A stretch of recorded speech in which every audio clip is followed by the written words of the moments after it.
నమస్తే, welcome to Leo. మనతో ఉన్నారు పొలిటికల్ అనలిస్ట్ శ్రీలీల గారు. నమస్తే అండి. నమస్తే అండి. జగన్మోహన్ రెడ్డి ఏవైతే ఉన్మాద చేష్టలు ఇంకా తగ్గలేదనే కొంత వరకు వార్తలు వస్తున్నాయి. అదిగాక జగన్మోహన్ రెడ్డి గారి దగ్గర చేసినటువంటి ఒక విశ్రాంతి ఐఏఎస్ అధికారి ఎవరైతే ఉన్నారో ఆయన ఇటీవల రిటైర్ అయ్యారని చెప్పి ఆయన ఇప్పుడున్నటువంటి ఒక కూటమి ప్రభుత్వం సంబంధించినటువంటి ఒక ఐఏఎస్ని పిలిపించుకొని కొంత లంచాలు ఇచ్చో లేదంటే ఏదైనా ముడుపులు చూపో వాళ్ళని కొంత కాన్ఫిడెన్షియల్గా ఉండాల్సినటువంటి ఒక కొన్ని మ్యాటర్స్ అన్ని కూడా బయటికి మాకు చెప్తే మీకు ఇవి ఇస్తామన్నట్టు కొంత మీటింగ్ ఏదో చేపట్టారు, అది విజయవాడ దగ్గర అని చెప్పి తెలుస్తుంది. సో ఏంటిది, దీని కథ ఏంటంటే ఏం చెప్తారు? నిజంగా జగన్మోహన్ రెడ్డి గారి ఆలోచన విధానం చూస్తూ ఉంటే అంటే దేనికైనా తను బరి తెగిస్తాడు. అంటే బాబాయినే చంపేశాడు కదండి, ఇంకా ఏం లెక్క చెప్పండి. అతనికి తల్లి కూడా నిజంగా భయపడి పారిపోయింది అంటే అలాంటి వ్యక్తి ఎలాంటి ఆలోచనలు చేస్తాడు. గతంలో చూస్తే హైదరాబాద్ కేంద్రంగా మరి పిఎస్ఆర్ ఆంజనేయులు మరి ఏం చేశారు, ఏ విధంగా తప్పించుకోవాలి కేసుల నుంచి అనే సలహాలు సూచనలు రాజకేశ్ రెడ్డికి కూడా మరి తనే పాస్ చేశాడని, మరి ఏదన్నా అడిగితే ఆ మ్యాటర్ని ఎలా హ్యాండిల్ చేయాలి తెలియదు, గుర్తు లేదని మర్చిపోయే విషయాలు, లేకపోతే అసలు ఏ ఆన్సర్ చేయకుండా సైలెంట్గా ఉండిపోండి అని చెప్పే మాటలు, ఇలాంటివన్నీ కూడా ఎక్కడి నుంచి వచ్చినాయి అంటే పిఎస్ఆర్ ఆంజనేయుల సలహాలు సూచనల మేరకే జరిగింది. హైదరాబాద్లో ఉంటూ వీళ్ళందరినీ కూడా ఫోన్ కాల్ ద్వారా సంప్రదిస్తూ వీళ్ళకి ఏ విధంగా అక్కడ ఏదైతే వాళ్ళ ఇంట్రాగేషన్లో మీరు ఉండాలి అనే రూల్స్ చెప్పేవాడు కొన్ని. మరి అదేవిధంగా ఈ రోజున చూస్తే ఐఏఎస్ నిజంగా వాళ్ళు ఇప్పటికైనా కళ్ళు తెరవరా అంటే డబ్బుంటే చాలా, ఈ రోజున డబ్బు ఉంది, డబ్బు ఆశ చూసి వెళ్ళారు, రేపు మీ పిల్లల భవిష్యత్తు ఏంటి? మీరు చేసిన నేరం నిరూపణ అయ్యి జైలుకి వెళ్తే పిల్లల పరిస్థితి ఏంటి? ఆ డబ్బుతో వాళ్ళు బ్రతికేయలేరు కదా. ఎన్ని రోజులు కొండలైనా కూర్చొని తింటే కరిగిపోతాయి.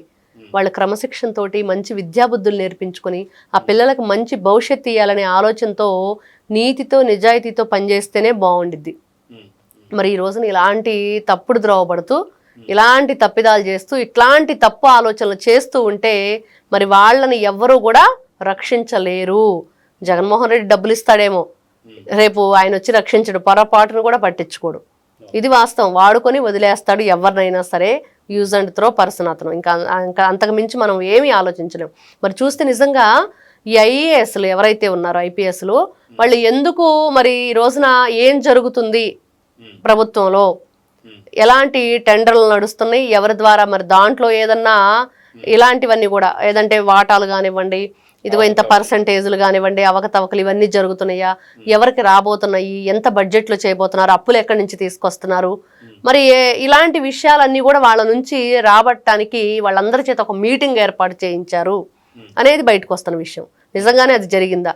విజయవాడలో జగన్మోహన్ రెడ్డికి అత్యంత సన్నిహితుడిగా ఉండే వ్యక్తి అపార్ట్మెంట్లోనే ఇవన్నీ జరిగినాయి అనేది వినిపిస్తుంది.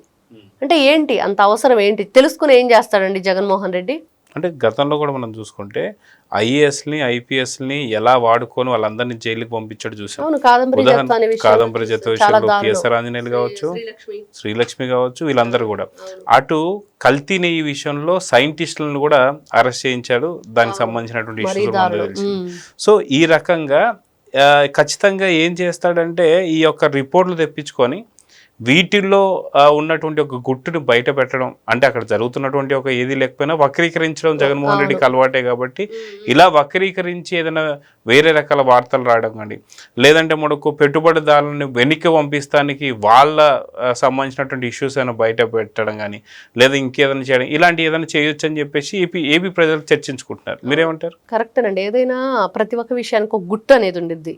ఈ రోజున రాష్ట్ర ప్రభుత్వం ఏం చేస్తుంది, ఆ ప్రభుత్వం ఏ విధంగా నడపబడుతుంది, ఎలాంటి ఆలోచనలు చేస్తుంది, ఏ విధంగా అవి ముందుకు తీసుకువెళ్తుంది అనేది పబ్లిక్ లో చెప్పాల్సిన అవసరం లేదు. పబ్లిక్ కి ఏది అవసరమో అంతవరకే చెప్పాలి. ఈ రోజున ఏ విధంగా అప్పులు తీసుకొస్తున్నారు, వాటిని ఏ విధంగా మరి ఏ కార్యక్రమాలకి మనం వాటిని మరుస్తున్నారు, మరి ఆ మరలించిన అప్పుల్ని మళ్ళీ ఏ విధంగా తీరుస్తారు అనే వరకు చెప్పొచ్చు. కానీ దానికోసం ఏం చేస్తున్నారు అనేది వీళ్ళకి అనవసరం అసలు నిజంగా చెప్పాలంటే. కొన్ని విషయాలు తెలుసుకుంటే వాళ్ళపై కూడా ఏదైనా సరే దాడి చేసే అవకాశాలు, లేదంటే పీపీపీ విషయంలో కూడా ఎవరైతే వచ్చే పెట్టుబడులు పెడతానికి వచ్చే వాళ్ళని కూడా బెదిరించి పంపించడం. అవును, కొన్ని విషయాలు ఈ మధ్య మనం ఒక వీడియో చూస్తే అండి, ఏదైతే డెలివరీ టైం ఉంటుందో లేడీకి అవి వీడియోలు తీసి చూపిస్తున్నారు. దాని గురించి ఒక డాక్టర్ గారు మంచి విశ్లేషణ చేశారు.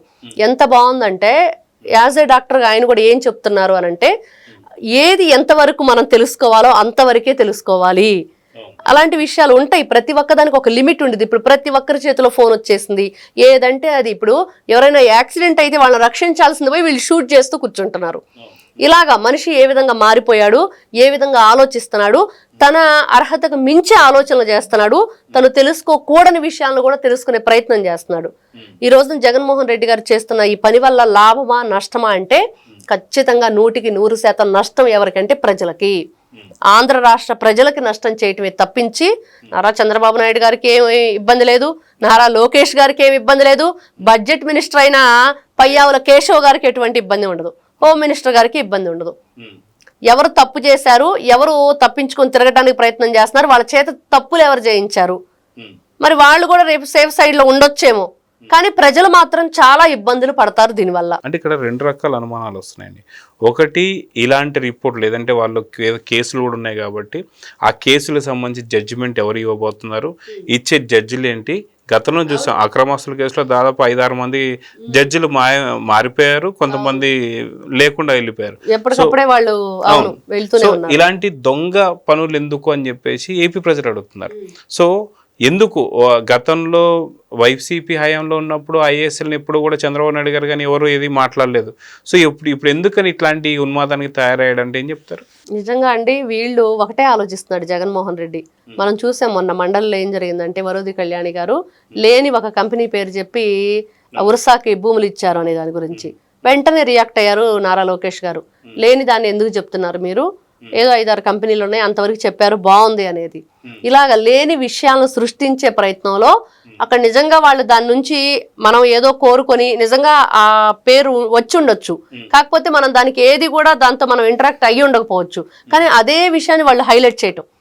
ఈ రోజున ఉర్సా అనే కంపెనీతో డీల్ కుదుర్చుకోవడానికి మాట్లాడారు, కానీ కుదరలేదు, వదిలేశారు. మరి దాన్నే పట్టుకొని వీళ్ళు ఊగులాడుతూ ఉన్నారు. మరి అదే విధంగా ప్రతి ఒక్క విషయాలు నిజంగా ఎవరి కేసులు ఎవరు మేనేజ్ చేస్తున్నారు, మరి దాంట్లో లోతైన విషయాలు నిజంగా వాళ్ళకి బెయిల్ వచ్చిద్దా రాదా, ఎప్పుడు అరెస్ట్ అవుతారు, ఇలాంటి కార్యక్రమాలు అన్ని కూడా ఖచ్చితంగా అక్కడ ఎవరు ఉంటారు, అన్ని విషయాలు కూడా. మరి ఈ రోజున ఐఏఎస్లు ఐపీఎస్లు మీరు ఇంత చదువుకొని ఇంత కష్టపడి ఇంత మంచి పొజిషన్కి వచ్చి చీప్గా ఇలాంటి పనులు చేయటం అవసరమా? ఎంత పరువు తక్కువ, ఎంత మీరు చేసిన దానికి ఎక్కడన్నా సరే అర్థం అనేది ఒకటి ఉంటుందా? కాబట్టి మీరు నిజంగా 10 మందికి మంచి చేసేది జరిగేది చెయ్యండి. ఈ రోజున రాష్ట్ర భవిష్యత్తు ముఖ్యం. ఆ రాష్ట్రంలో మనం ఉన్నాం, మన పిల్లలు ఉన్నారు, వాళ్ళు కూడా దాంట్లో పార్టే కదండి. ఇప్పుడున్న ఐఏఎస్లు ఐపీఎస్లు వాళ్ళ పిల్లలు, వాళ్ళ భవిష్యత్తు, వాళ్ళ ఫ్యామిలీలు అన్నీ ఉన్నాయి కదా. మరి ఈ రోజున ఖచ్చితంగా చెప్పాలంటే నిజంగా వాళ్ళు కూడా ఆ యొక్క ఊబిలో పడబోతున్నారు. వాళ్ళకు కూడా ఈ రోజున దానివల్ల నష్టం ఉంది. వాళ్ళ చేతులారా వాళ్ళ గోతులు వాళ్లే తవ్వుకుంటున్నారు ఈ విషయం. ఇది మాత్రం చెప్పొచ్చు. ఈ రోజు నష్టం ఎవరికంటే ప్రజల్లో ఉన్నారు కదా, ఐఏఎస్లు ప్రజలు కదా, వాళ్ళు కూడా ఓటు హక్కు ఉంది కదా, వాళ్ళు కూడా వినియోగించుకుంటారు కదా, వాళ్ళకు కూడా రాష్ట్రంలో భాగస్వాములే కదా. మరి అందులోనూ అతను మొదటి పౌరుడిగా కూడా ఉంటాడు జిల్లాలో. మరి ఇలాంటి ప్రధాన బాధ్యతలు పోషిస్తూ మీరు మరి ఇంత గొప్ప అవకాశాన్ని మీకు వచ్చినప్పుడు దాన్ని సద్వినియోగం చేసుకోకుండా ఇలాంటి వ్యక్తులతో కలిసి దాన్ని ఇలా దుర్వినియోగం చేసుకోవడం చాలా బాధాకరం. ఖచ్చితంగా దీని గురించి ఒక్కసారి వాళ్ళందరూ కూడా ఆత్మ విచారణ విమర్శ చేసుకొని మేమేం చేస్తున్నాము, ఖచ్చితంగా ఈ రోజున ప్రభుత్వానికి ఏదైనా మంచి జరిగేది, ప్రజలకు ఏదైనా మంచి జరిగేది మనం చెయ్యాలి. కానీ ఈ విధంగా మన పిల్లల భవిష్యత్తుని మనమే చిదిమేస్తున్నాము. ఎవరో డబ్బాస్ చూపించారు, అది నీ పిల్లలకే, మీ పిల్లల ప్రాణానికి మీకే అది ముప్పు అయితే ఉపయోగం ఏంటి దానివల్ల? ఖచ్చితంగా ఇదే జరిగిద్ది. వీళ్ళ ఆలోచనలు చాలా రాంగు. ఈ రోజున ప్రభుత్వాన్ని ఏదో చేద్దామని చెప్పేసి జగన్మోహన్ రెడ్డి గారు వేసే ఉచ్చులో వీళ్ళంతా పడబోతున్నారు. మరి ఆ ఉచ్చు బిగిసే కొద్దీ ఏం జరిగిద్ది అనేది వాళ్ళు ఆలోచించుకోవాలి. సో చూద్దామండి, గతంలో ఎమ్మెల్యేగా ఉన్నప్పుడే చాలా మంది ఐఏఎస్ ఆఫీసర్లు కావచ్చు, ఐపీఎస్ ఆఫీసర్లు కావచ్చు, మొన్న మధ్య ముఖ్యమంత్రిగా ఉన్నప్పుడు కూడా ఎంతో మంది ఐఏఎస్ ఆఫీసర్ని, అదేవిధంగా ఐపీఎస్ ఆఫీసర్ని, అటు తిరుమల లడ్డూలో సైంటిస్టులని, ఇప్పుడు మళ్ళీ దిగిపోయిన తర్వాత కూడా 11 సీట్లు వచ్చిన తర్వాత ఎటువంటి మార్పు లేకుండా మళ్ళీ ఇప్పుడున్నటువంటి ఒక ఐఏఎస్ ఆఫీసర్ని ఇలాంటి ట్రాప్లో దింపదాం అనుకుంటున్న జగన్మోహన్ ట్రాప్లో ఎవరు పడొద్దని అయితే కోరుకుందాం. నమస్తే. నమస్తే. Please subscribe to Leo News for more videos.